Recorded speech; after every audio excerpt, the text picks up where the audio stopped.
Subscribe channel Truth.id dan aktifkan lonceng notifikasi untuk mendapatkan informasi seputar live streaming dan video khotbah terbaru. Posisi tombol subscribe berada di kanan atas channel kami dan jangan lupa nyalakan loncengnya.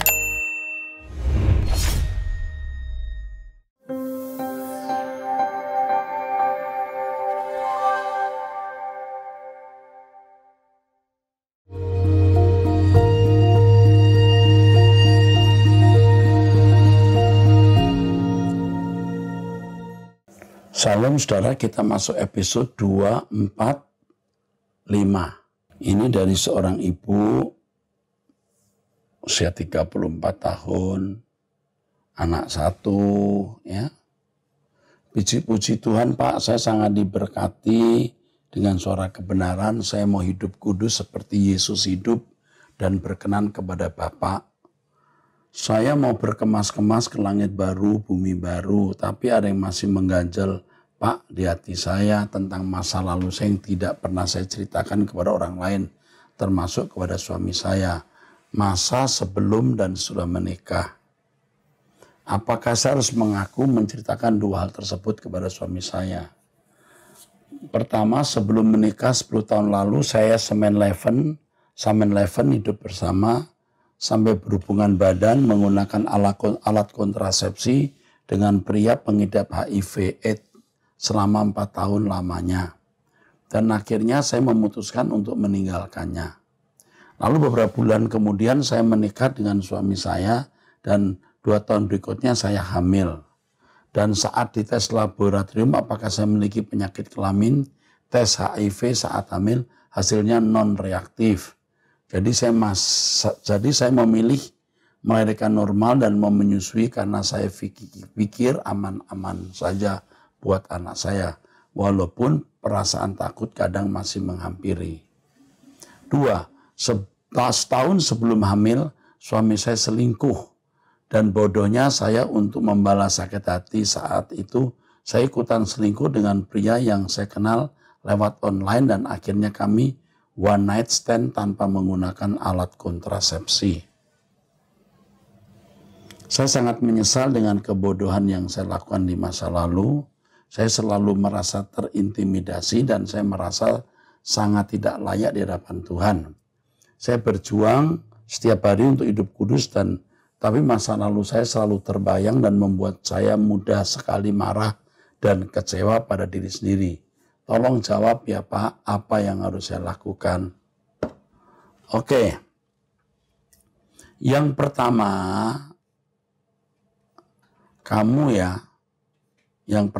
jangan sekali-kali cerita tentang masa lalumu kepada suami. Cuma nanti kalau suatu hari dia tahu, kamu harus mengatakan bahwa kamu tidak menceritakan karena kamu tidak ingin rumah tanggamu hancur karena hal tersebut.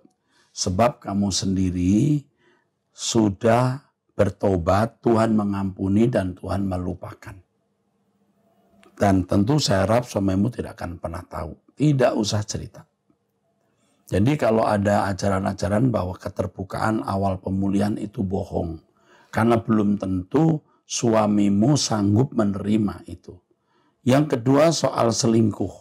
Oh maaf, saya perlu tambahkan, bersyukur kalau kamu tidak terinfeksi HIV. Puji Tuhan. Tapi tetap saya sarankan tahun-tahun berikut kamu tetap periksa. Ya, tetap periksa. Demi dirimu dan demi anak dan suamimu sekarang. Ya. Oke, kemudian yang kedua, kamu selingkuh karena dia selingkuh dengan pria yang kamu kenal lewat online, lalu sampai tidak menggunakan alat kontrasepsi. Saya agak takut di sini apakah kehamilan anakmu karena suamimu ini atau pria yang dalam one night stand kamu melakukan hubungan itu. Tetapi apapun kejadiannya, tutup juga. Sama seperti suamimu juga melakukan kesalahan. Tutup. Jangan ceritakan kepada suamimu. Nah, yang ketiga, kamu harus ingat bahwa Tuhan mengampuni dan Tuhan melupakan. Tuhan saja melupakan, bagaimana kamu mengingatnya. Apa hak kamu mengingatnya? Itu loh. Ya. Jadi kamu tidak usah mengingatnya. Karena Tuhan melupakan, Tuhan mengampuni, Tuhan melupakan. Kamu tidak boleh ingat-ingat. Jangan terintimidasi. Kamu bisa menghalau pikiran-pikiran intimidasi itu dengan mengatakan Allah mengampuni, Allah melupakan. Lalu jalani hidup dan jangan berbuat dosa lagi. Ya, oke. 08317884 dan seterusnya.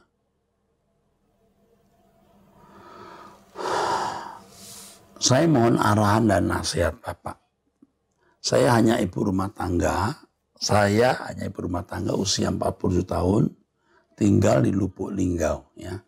Nggak usah pakai kata hanya kali ya. Ibu rumah tangga pun terhormat.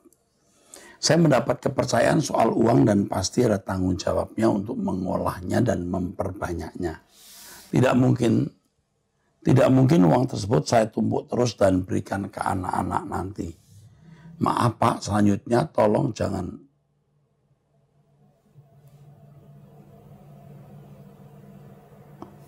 Oke, jadi ini nggak usah saya jawab saja ya. Karena ini masalahnya agak pribadi di bawahnya.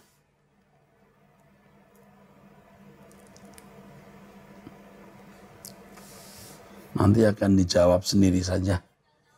Oke. 08565104 dan seterusnya. Salam Om, saya dari Kalimantan. Saya sering mendengar khotbah Om dari YouTube, saya juga mendengar khotbah dari Pendeta Wignyo Tanto. Saya merasa diberkati dan semakin mengenal kebenaran Alkitab.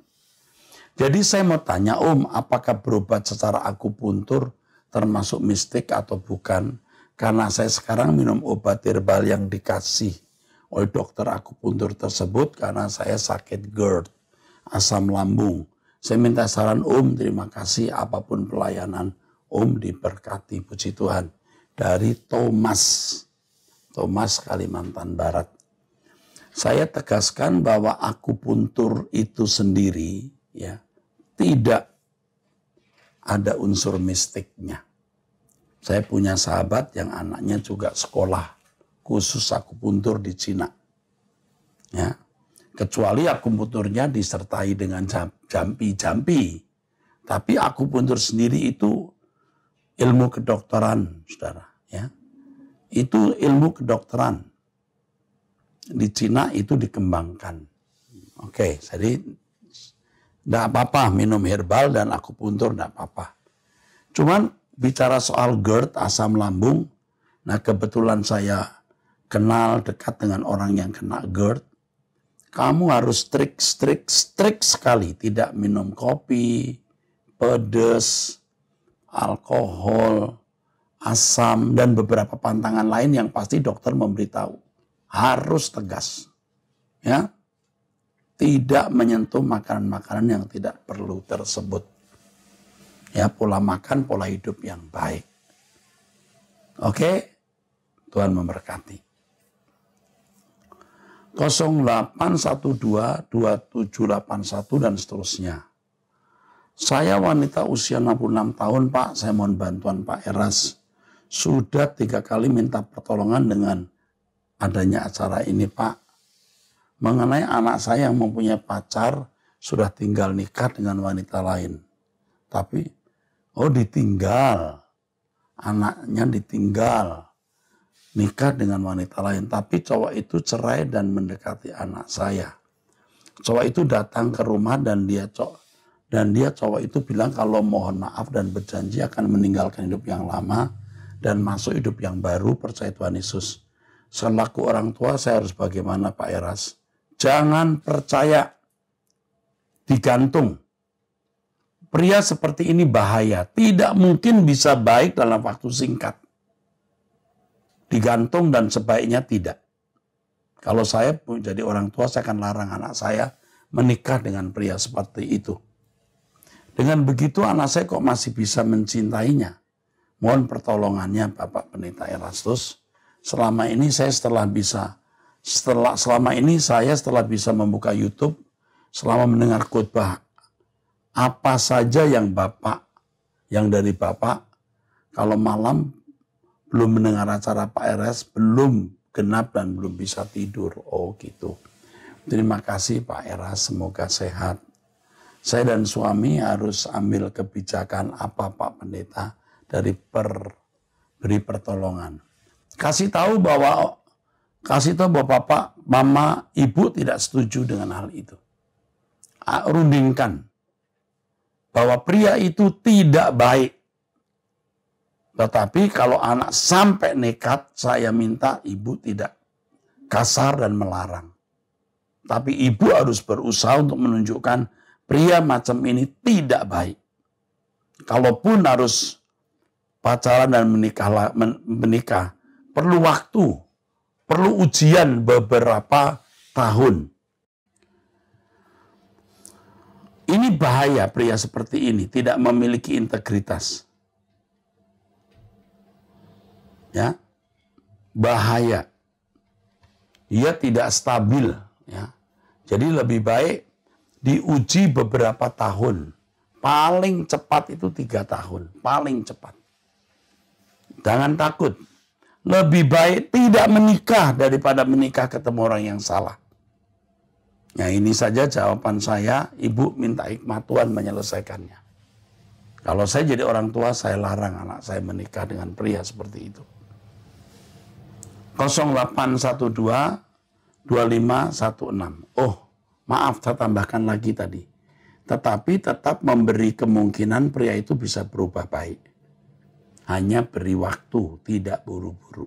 Oke. 0812 2516 dan seterusnya. Pak Erastus, perkenalkan saya ibu, umur 50 tahun di kota Salatiga. Saya satu keluarga pecinta suara kebenaran. Saya mau tanya Pak, ponakan saya sering dimimpikan didatangi ibu saya almarhum dalam mimpinya. Setelah itu mereka pasti akan ke kubur ibu saya dan tabur bunga di sana. Yang mau saya tanyakan Pak, apakah masih ada hubungan yang hidup dengan orang mati? Saya jawab tidak ada. Ponakan Anda ini harus didoakan, diputuskan dari kuasa-kuasa gelap yang mengganggu pikirannya. Karena hal itu akan membuat ia terikat dengan apa yang tidak perlu dia terikat. Ya, menabur bunga apa, tidak perlu. Sebab almarhum ibu saya sendiri pernah berpesan saat beliau masih hidup untuk tidak berdoa di kuburan beliau maupun papa saya. Karena menurut beliau sudah putus hubungan. Benar. Kalau ponakan saya sering didatangi dalam mimpi, apakah itu betul arwah almarhum ibu saya yang datang? Saya jawab pasti bukan. Karena ibu Anda sendiri sebelum meninggal sudah memberikan pesan yang begitu rohani. Jelaskan seperti yang saya jelaskan ini. Anda tidak pandai bicara dan mereka orang yang pandai bicara, pejabat-pejabat di gereja, waduh, yang terpandang. Oh ya Pak, edisi berapa ini? Jadi beritahu bahwa itu bukan dari Tuhan. Apalagi ibu Anda almarhum sudah memberikan pesan yang kelihatannya ibu Anda rohani. Jadi itu tidak diinginkan oleh ibu. Kasih tahu kepada ponakanmu, kalau seandainya ibu bisa melihat dari surga, dia sedih. Kalau ibu berpesan jangan ke kuburan mama papa, itu pasti itu bukan mimpi dari Allah, dan yang dalam mimpi itu pasti bukan ibu Anda. Karena ibu Anda tidak di dalam kuburan, sudah ada di dalam alam kekekalan. Ya, sampaikan nasihat saya ini. Jangan sampai terikat dengan okultisme nanti. Putuskan hubungan dengan mimpi yang salah tersebut. Minta pendeta atau siapa mendoakan itu, memutuskan mimpi-mimpi buruk, mimpi yang tidak rohani itu. Ya, oke. 0853 2000 dan seterusnya. Pak Pendeta, nama saya ini, saya wanita usia 35 tahun, Saya ingin bertanya Pak Pendeta, 7 tahun yang lalu saya pernah menikah dengan seorang pria, namun pada akhirnya bercerai. Mantan suami saya sudah menikah lagi dengan perempuan lain. Pertanyaan saya, apakah secara Kristen saya masih boleh menikah lagi? Apakah dengan keadaan saya seperti ini, Tuhan masih berkenan memberikan saya pasangan hidup lagi, Pak Pendeta? Mohon bimbingannya. Saya tidak tahu apakah pernikahan Anda dengan pria ini sudah punya anak atau belum. Ya, suami sudah menikah lalu dengan perempuan lain. Saya tidak akan menjawab boleh atau tidak. Saya hanya menjawab mintalah petunjuk Tuhan. Ya, mintalah petunjuk Tuhan. Apakah Anda diperkenan menikah lagi atau tidak? Ini hal yang sangat pribadi sifatnya, yang Anda harus menemukannya dari Tuhan. Ini pria yang sudah menikah dengan istri, sudah terikat dengan istri yang baru. Ya. Nah, saudara, minta hikmat Tuhan, jangan sampai Anda menikah nanti Anda menyesal. Ya, minta hikmat Tuhan. Jangan mudah menikah. Dan kalau mungkin saya boleh bicara, lebih baik tidak menikah sih. Tapi minta hikmat Tuhan, mohon petunjuk Tuhan. Oke. 0813-9671 dan seterusnya. Saya pendeta, Saya pria berusia 47 tahun, yang saya mau tanyakan, apakah seorang istri yang sudah ikut jadi pelayan Tuhan di satu gereja Protestan sebagai bendahara gereja, pada satu hari saya lihat chattingan istri saya yang sebagai bendahara gereja, sebagai bendahara di gereja tertentu, dengan pendeta yang memimpin gereja tersebut. Begini chattingannya. Pendeta berkata, Inang, pinjam uanglah saya, mau urus surat kendaraan Honda saya, dananya 3 juta. Saya masih punya 1 juta, pinjam 2 juta lah Inang. Bendahara istri saya menjawab, uang saya tidak ada Amang, uang gereja ada. Pendeta, tidak apalah Inang, tapi jangan bilang sama orang yang Inang. Singkat isi chatting mereka, uang 2 juta jadi dikasih. Dan saat itu saya bilang ke istri saya kok bisa kasih pinjam uang gereja ke pendeta dan tanpa ada bukti, tidak ada satupun pengurus gereja. Dan istri saya jawab dengan kasar dan kami ribut. Dan suatu saat kami ribut dengan istri saya, pergi ke rumah dengan anak saya yang perempuan kuliah tingkat akhir. Mereka sudah tidak pulang 10 hari. Apa yang harus saya lakukan? Dan saya telepon chat istri, saya tidak mau gubris. Istri tidak mau gubris. Sementara saya semakin ingin ikut gereja yang Bapak pimpin, dan saya ingin ibadah di GSKI Rehoboth, Medan. Yang pertama, mestinya Bapak tidak perlu ribut soal uang itu. Bapak bisa berkata, Mam, sebaiknya uang itu tidak mudah dipinjamkan. Ya, mestinya. Atau Bapak mesti mengusahakan, kalau sampai pendeta ngurus surat kendaraan Honda saja yang 3 juta tidak bisa bayar, atau kurang 2 juta. Ini sebenarnya kasihan. Saya tidak habis mengerti mengapa gereja tidak mengambil bagian di sini. Mestinya tidak perlu dipinjamkan, dibantu. Dia pendeta kok. Mesti dibicarakan dengan pengurus lain bagaimana kalau pendeta ini diberi dukungan. Jangan sampai pinjam. Salah ini kalau sampai pendeta harus urus surat kendaraan lalu pinjam uang gereja, itu salah. Keterlaluan. Aduh, keterlaluan ini. Sampai pinjam uang kolektor. mestinya kebutuhan pendeta yang itu kemungkinan juga motor dipakai untuk besok pelayanan dicukupi. Tapi sekali lagi kepada Bapak, jangan ribut dengan istri soal ini. Tolong jangan ribut. Kenapa? Sia-sia. Akhirnya istri kabur seperti ini. Saran saya, Anda datang ke istri minta maaf. Berdamai. Lupakan masalah pendeta itu. Kalau Anda punya rezeki, bantu. Ya, bantu pendeta tersebut. Ya.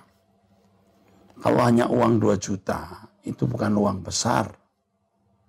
Jangan sampai berantem. Ya. Minta maaf ke istri lalu berdamai. Ya. Oke. 0821 5028 dan seterusnya. Salam Pak Eras, terima kasih atas kebenaran yang Bapak sampaikan lewat wanita surgawi dan khotbah Pak Eras lainnya. Saya merasa dibukakan mindset berpikir saya lewat khotbah Pak Eras.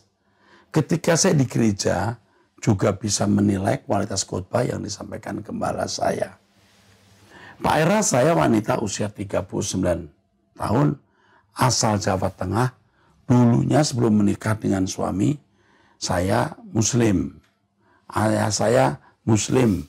Dua kakak saya juga Muslim. Hanya ibu saya yang tetap kukuh jadi Kristen, walau ditekan habis-habisan waktu itu. Tapi Pak, sejujurnya saya menikah jadi Kristen. Kristen aja tanpa dasar apa-apa, tanpa dikenalkan kebenaran yang menyelamatkan itu. Nah, Pak, ternyata suami saya KDRT dan sempat berselingkuh sehingga kami pisah tanpa status digantung. Waktu itu saya dikaruniai 1 anak laki-laki dan kondisi keimanan yang rapuh, saya menjadi manusia bejat dan kacau hingga saya melahirkan 3 anak lagi dari orang lain sampai tahun 2012. Baru suami saya menceraikan saya karena dia mau menikah. Tahun 2014 saya menikah lagi sampai sekarang dikaruniai 2 anak laki-laki. Apakah Tuhan masih mengingat dosa bejat saya waktu itu, Pak? Oh ya Pak Eras, saya percaya Tuhan Yesus bukan karena suami saya yang sekarang loh Pak. Waktu saya masih bejat itu, Tuhan bawa saya ke pengalaman yang membuat saya tidak bisa tidak terima, tidak bisa tidak. Pengalaman yang menerima Tuhan ya. Terima kasih Pak, saya malah berharap ada mentor yang mengarahkan saya. Matur nuwun. Baik, ada mentor nanti mengarahkan Ibu. Tapi sekarang saya tentu menasihati Ibu, berhenti berbuat dosa. Jangan melakukan kesalahan yang sama lagi, karena hal itu akan mencelakai Ibu dan orang-orang yang Ibu kasihi. Jalani saja. Anda akan mendapatkan mentor dari kami dan menjadi orang Kristen atau orang percaya yang setia. Kami mendampingi Ibu, tapi ingat Ibu jangan berbuat dosa lagi. Oke. 08135762 dan seterusnya. Ya. Om Eras, ini pertanyaan Yesi. Yesi mau tanya apa manfaat pohon kehidupan dan pohon pengetahuan tentang yang baik dan buruk di tengah taman pada kitab Kejadian itu. Terima kasih Pak Eras. Waduh. Ini anak remaja atau anak-anak ini. Kalau bagi Bapak Ibu menjawab pertanyaan ini, lihatlah penjelasan saya di dalam khotbah-khotbah saya sering menjelaskan hal ini. Tapi untuk Yesi, Om Eras, Opa Eras bukan Om Eras. Opa Eras mau menjawab. Pohon pengetahuan tentang yang baik dan pohon kehidupan itu menjadi sarana untuk menguji Adam dan Hawa apakah Adam dan Hawa mau taat kepada Allah atau tidak taat. Jadi memang Tuhan taruh pohon itu untuk menguji mereka. Itu maksudnya ya. Jadi mengerti ya, kamu juga pasti diuji. Waktu sekolah ada kesempatan nyontek, itu diuji mau nyontek atau enggak. Demikian pula Adam dan Hawa, apakah makan buah dari pohon pengetahuan tentang yang baik dan jahat atau tidak? Tergantung Adam dan Hawa. Sayangnya Adam dan Hawa tidak taat kepada Allah, akhirnya jatuh dalam dosa. Ini pelajaran yang berharga bagi kita. Oke, puji Tuhan. 08218709 dan seterusnya. Salam sejahtera, saya dari umat Muslim.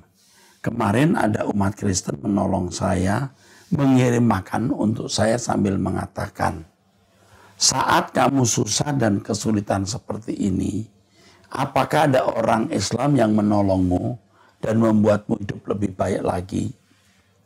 Di sini saya baru sadar bahwa orang-orang seperti Anda sangat suci hati dan hidupnya.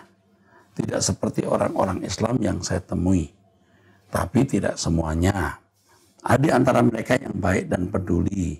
Andai kata ada jalan untuk menolong saya akan ikut dengan kalian. Merasakan kedamaian. Saya ingin masuk Kristen. Wah, ini masalah ini ya. Begini ya. Yang harus saya luruskan adalah saat kamu susah dan kesulitan seperti ini, apakah ada di antara orang Islam yang menolongmu dan membuat hidup kamu lebih baik? Ini tidak boleh diucapkan. Kenapa? Karena banyak orang Islam pun baik. Ini kebetulan saudara ini belum ketemu orang Islam yang baik. Ya. Lagi pula kalau kita membantu orang Muslim atau agama lain, bukan supaya dia masuk Kristen. Ya, jangan kita membuat orang masuk Kristen hanya karena kita memberi sesuatu, uang atau makanan. Lalu kepada yang bertanya, di sini ada kalimat, di sini saya baru sadar bahwa orang-orang seperti Anda sangat suci dan hidupnya. Belum tentu suci dan hidupnya baik kalau hanya bisa memberikan makan, memberi baju, itu belum tentu dia suci. Tidak seperti orang-orang Islam yang saya temui. Ya tentu ada orang-orang Islam yang tidak baik, tapi juga ada yang baik. Ya betul. Andai kata ada jalan untuk menolong saya akan ikut dengan kalian. Orang masuk Kristen jangan karena ditolong. Nanti jadi tidak baik. Masuk Kristen karena mengenal Yesus Tuhan dan Juru Selamat dan mengenal kebenaran di situ. Ya, ini pelajaran berharga untuk kita orang-orang Kristen. Jangan mengkristenkan orang dengan memberi sesuatu. Ya, akhirnya orang itu masuk Kristen tidak berkualitas baik. Saya kira itu yang saya mau sampaikan. Sekali lagi hati-hati kalau kita bicara dengan orang non-Kristen. Kita harus santun ya. Sekali lagi tidak semua orang Islam itu buruk, banyak yang baik juga. Dan tidak semua orang Kristen itu baik, banyak yang buruk juga. Nah kalau dia baik memberi bantuan belum tentu dia suci, belum tentu dia kudus, karena kekudusan menurut ukuran Kristen itu seperti Yesus. Oke, sampai jumpa, Tuhan memberkati saudara.